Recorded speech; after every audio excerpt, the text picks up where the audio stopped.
This is going to build directly off of our single underhook pass, okay?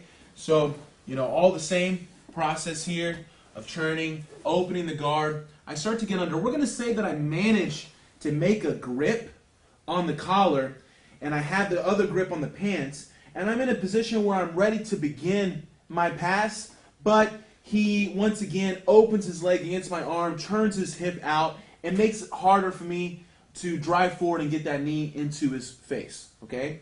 So now from here, I have options. I can maintain this grip here on the collar, or if it was a little hard to control, I can move to the belt, okay? It's not a huge deal right there, all right?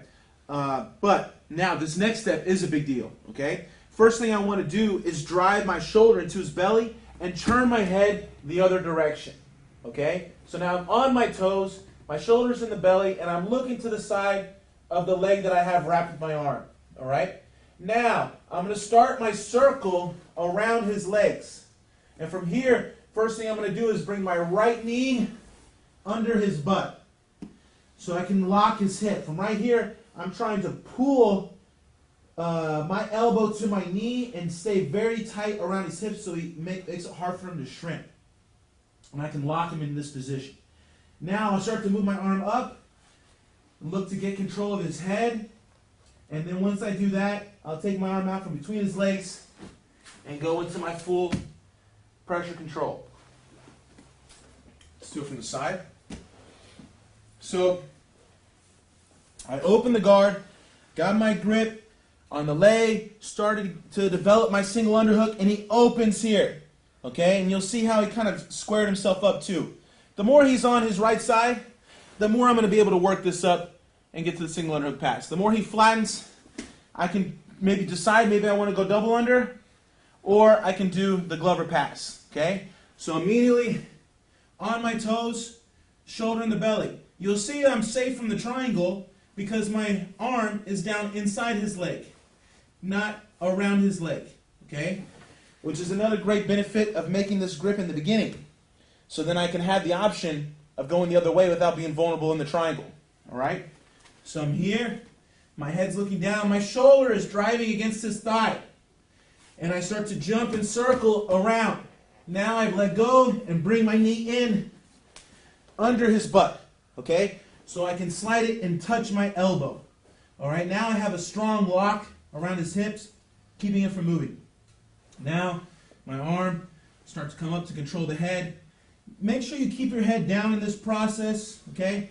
Not too high because I don't want him to bring that leg over and put me in an inverted triangle.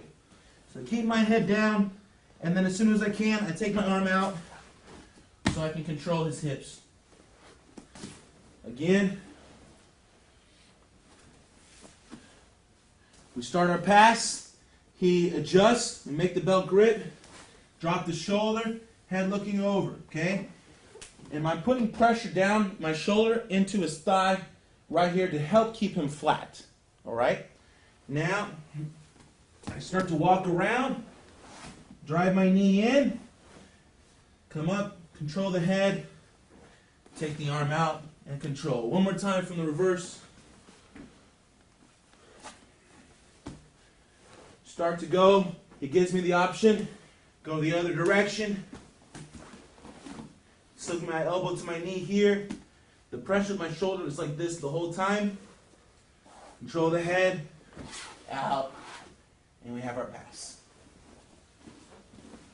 So you have a great way to go side to side. All right, we're looking to pass one direction, and then when they defend that side, they give us the other direction. This is something that will, a concept that will show itself a lot as you develop your passing game. You'll see so many different ways where we can set up a combination going one direction and switching to the other side. And this is a great one for you guys to see that illustrated. And throughout your training, you'll learn many more ways to do some great passing combinations like this.